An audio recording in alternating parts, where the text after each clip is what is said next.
Yeah, Boss J.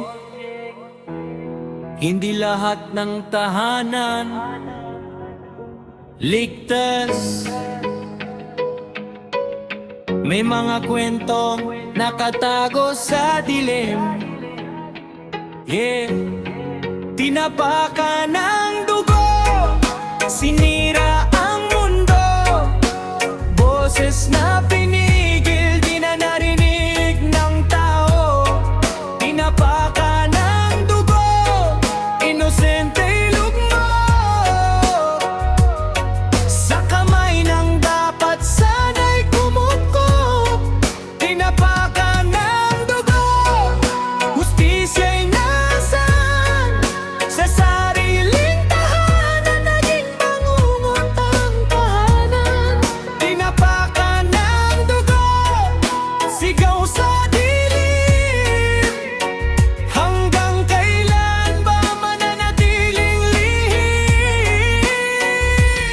Bata pa lang, pangarap ay payapa, pero sa loob ng bahay may lihim na sumpa. Ngiting pilit, takot ang kapalit. Sa bawat gabi, bangungot ang kapiling. Hindi niya masabi, wala siyang lakas. Yung dapat sandalan siya pang nanakit ng lubos. Sa mata ng iba, normal ang pamilya, pero sa loob, wasak ang mundo niya. Ilang beses siyang nanalangin sa taas, na sana'y matapos na ang bangungot na to agad. Pero tahimik ang mundo sa kanyang sigaw. Sa dilim siya nalulunod, walang umaaga.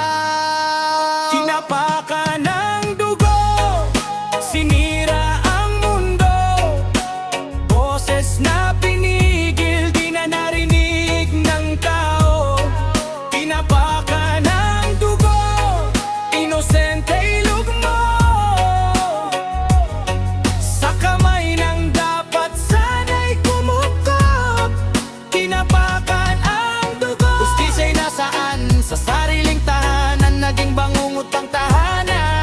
ang dugo, sigaw sa dilim. Hanggang kailan ba mananatiling lihim? Yo, gabi na naman, takot ang kasama. Sariling dugo pa ang nagdala ng trauma. Hindi makatakbo, hindi makasigaw. Sa bawat segundo, unti-unting nawawalang ilaw. Hindi lang siya, may iba pang nadamay. Mga aninong sumabay sa maling galaw. Walang awa, walang konsensya, pusong bato, walang kahit anong presensya. Hindi na bata, pero sugat ay sariwa. Hindi nakalimot kahit pilit tinatago niya. Sa katahimikan sa'y unti-unting nawala, hanggang dumating ang huling hininga.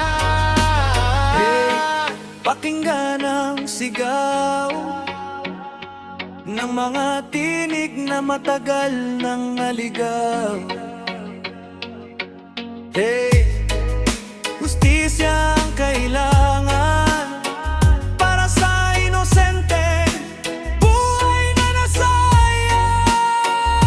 Hindi ito kwento para lang sa kanta. Ito'y realidad na dapat makita. Hindi dapat tinatago, hindi dapat kinukubli. Ang ganitong sugat dapat tinutugunan lagi. Protektahan ng bata, pakinggan ang tinig. Kahit mahina, may ibig sabihin ng hiling. Kung may mali, wag manahimik, kasi sa katahimikan lalo silang napapahamak. Hina na ng boses, luha sa mata, pilit na kumakapit sa natitirang hininga. Mundo'y umiikot, paningin ay lumalabo. Sa puso niya'y tanong na di matago. Bakit ganito? Bakit ako pa sa gitna ng sakit?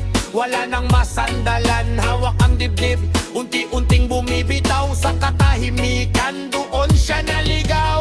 Papa, bakit ikaw pa salitang tumatak na parang sugat na sariwa? Hindi galit, kundi pusong wasak. Isang tanong na walang sagot, habang buhay natatatak sa huling sandali. Luha ang kasama, dala ang sakit na hindi na mawala, hanggang sa tuluyang pumikit ang mata. Iniwan ang sigaw na dapat marinig ng madla.